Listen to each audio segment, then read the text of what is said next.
नमस्कार, कांचनवाड या चॅनलमध्ये आपलं स्वागत आहे. आज आपण वर्षभर टिकणारा गुळांबा कसा करायचा ते बघणार आहोत. तर अशा प्रकारे जर का तुम्ही गुळांबा केला ना, तर वर्षभर टिकेल. तर माझी पद्धत थोडीशी वेगळी आहे. तर बघूया आपण. इथे मी तोतापुरी आंबे घेतलेले आहेत. मस्त असे ताजे मार्केटमधून आणायचे आहेत. कमी साहित्यामध्ये आणि छान अशी रेसिपी तयार होते. इथे घेतलेले आहेत 9-10 वेलची. आपण सोलून ह्याची पावडर बनवणार आहोत. इथे घेतलेले आहे 400 ग्रॅम गूळ घेतलेला आहे. गोड कितपत पाहिजे तुम्हाला तसं गूळ घ्यायचं आहे. तर तोतापुरी आंब्यांना गूळ कमी लागतो.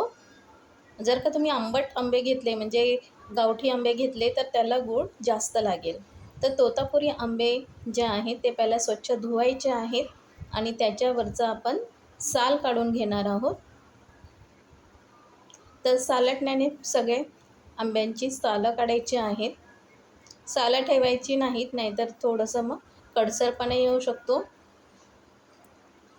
पूर्ण अशी सालं काढून घ्यायची आहेत. तुम्ही हा गुळांबा काचेच्या बरणीमध्ये जर का फ्रीजमध्ये ठेवला तर वर्षभर टिकतो. असा हा गुळांबा आहे. ह्याला कापशी किंवा बुरशी अशी काही लागत नाही. तर अशा प्रकारे जर का तुम्ही केलात ना, तर तुमचा 1-2 वर्ष गुळांबा टिकतो. तर असे सर्व आंबे जे आहेत ते सोलून घ्यायचे आहेत. तर असे सगळे मी आंबे सोलून घेत आहे. तर इथे बघा, तिन्ही आंबे असे सोलून घेतलेले आहेत. आता हे आपण किसणीवर किसून घेणार आहोत. ही जी नारळाची किसणी असते, नारळ किसायची त्याच्यामध्ये आपण किसून घेणार आहोत. तर साध्या पद्धतीने म्हणजेच वरच्यावर असे थोडंसं प्रेस करून आंबे किसून घ्यायचं आहे. त्याचा किस आपल्याला पाहिजे. गुळांबा बनवण्याच्या 2-3 पद्धती आहेत. त्यातली ही एक पद्धत मी तुम्हाला दाखवत आहे. बघा, आंब्याचा असा किस आपल्याला पाहिजे. लांबच्या लांब असा किस मस्त तयार होतो. दुसरी एक पद्धत म्हणजे आंब्याच्या फोडी करून त्याचा गुळांबा बनवला जातो. तर आज आपण असा कैरीचा किसून गुळांबा तयार करत आहोत. तर किसताना पण थोडी काळजी घ्यायची आहे, कारण बोटांना ही किसणी लागते. 1-2 वेळा मला लागली होती. तर असा सर्व आंब्यांचा किस मी किसून घेत आहे. मेहनत आहे, पण जेव्हा आपला पदार्थ तयार होतो त्याची चव असते ती मस्त असते.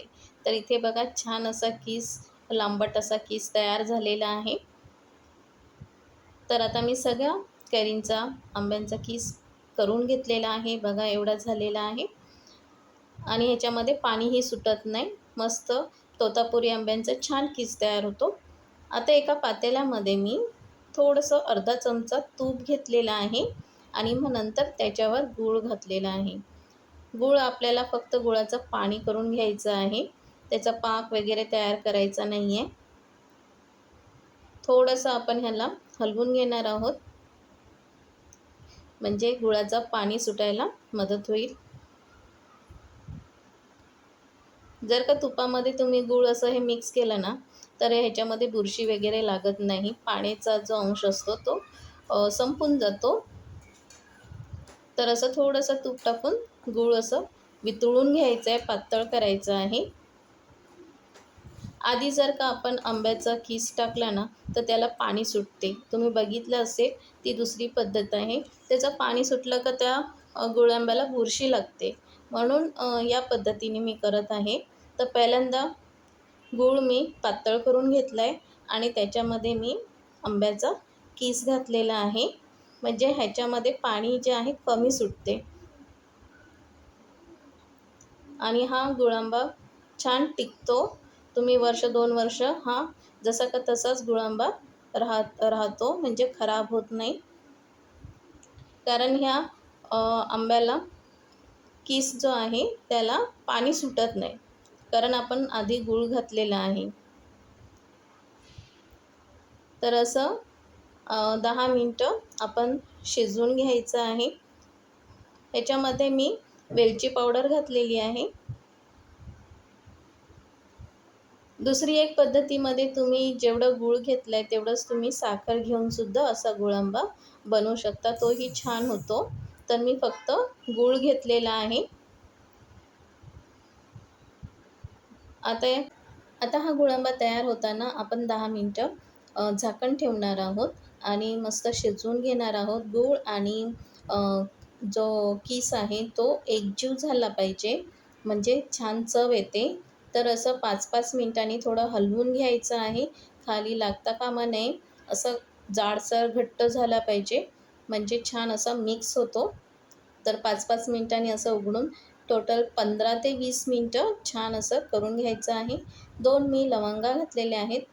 तर लवंगाची चव जी आहे ती मस्त लागते. याच्यामध्ये छान असा सुगंधसुद्धा येतो. तर हे शेवटी घातलेलं आहे. अजून आपण 5 मिनिटं ह्याच्यावर झाकण ठेवूया आणि मस्त असा एकजीव होण्यासाठी अ, ठेवायचं आहे. तर बघा आपला गुळांबा असा छान तयार झालेला आहे. तरी अजून मी 5 मिनिटं गॅसवर ठेवणार आहे. नंतर 5 ते 7 मिनिटांनंतर मी तुम्हाला दाखवते. हा बघा गुळांबा तयार झालेला आहे. मस्त असं चकाकी आलेली आहे त्याला गुळाची. आणि हा जो आहे तो 1 वर्ष आरामात तुम्ही फ्रीजमध्ये ठेवून पुरवू शकता. मुलांना शाळेमध्ये डब्याला देऊ शकता. नाश्त्याला चपातीसोबत खूप छान लागतो. तर नक्की करून बघा तुम्ही. गुळंब्याची रेसिपी आवडली असेल अशी मी आशा करते. आणि जर का आवडली असेल तर लाईक करा. तुम्ही माझी व्हिडिओ बघितली याबद्दल तुमचे खूप खूप धन्यवाद. आता आपण भेटूया नवीन रेसिपीमध्ये. तोपर्यंत सर्वांनी लाईक करा, शेअर करा आणि सबस्क्राईब करायला विसरू नका. चला तर नवीन रेसिपीमध्ये भेटूया. नमस्कार.